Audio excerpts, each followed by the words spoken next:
अपने दुल्हा से अपने दिल का बात कहा था।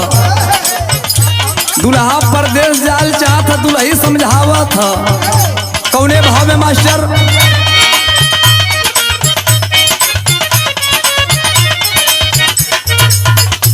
जन जइहा तू कमाए,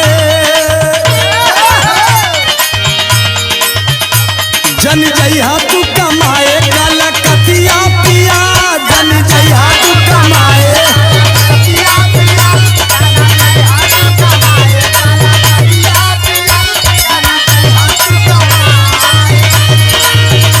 यह समझावत कि सैया कलकतिया मत जइहा। कैसे? जन जइहा तू कमाए कलकतिया पिया, जन जइहा तू कमाए।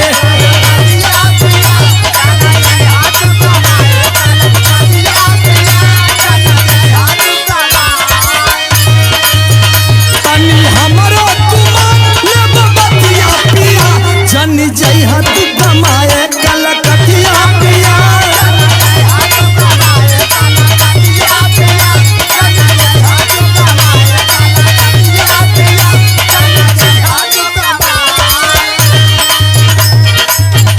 जादू मार के करेली सब घटिया पिया,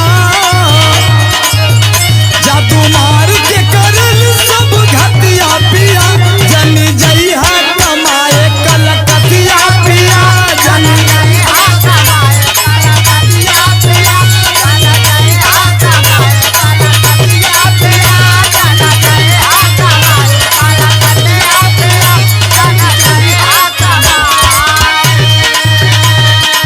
दुल्ही बतावत है कि जी वहाँ पर कलकतिया बड़ा जादू मारेलिन, टोना मारेलिन। राजा जी वहाँ पर न जाए। बतावत हो कौने भाव में?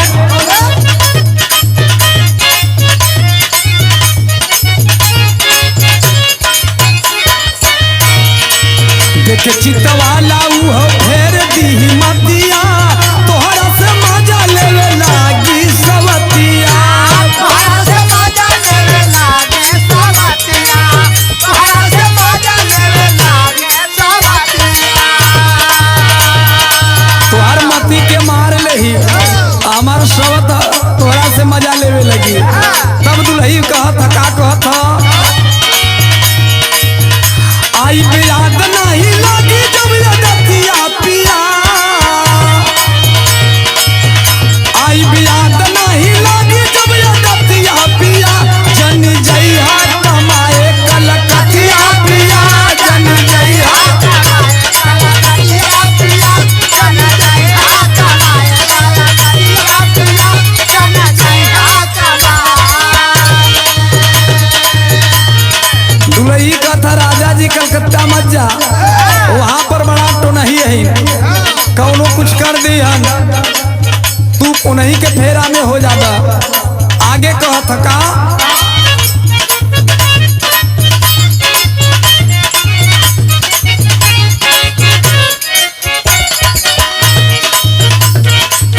भलमु बिगन सुना चली ना चला की, अपन वाला कोरी जवान रही बाकी, अपन वाला कोरी जवान रहे बाकी, अपन वाला कोरी जवान रहे बाकी। भलमु बिगन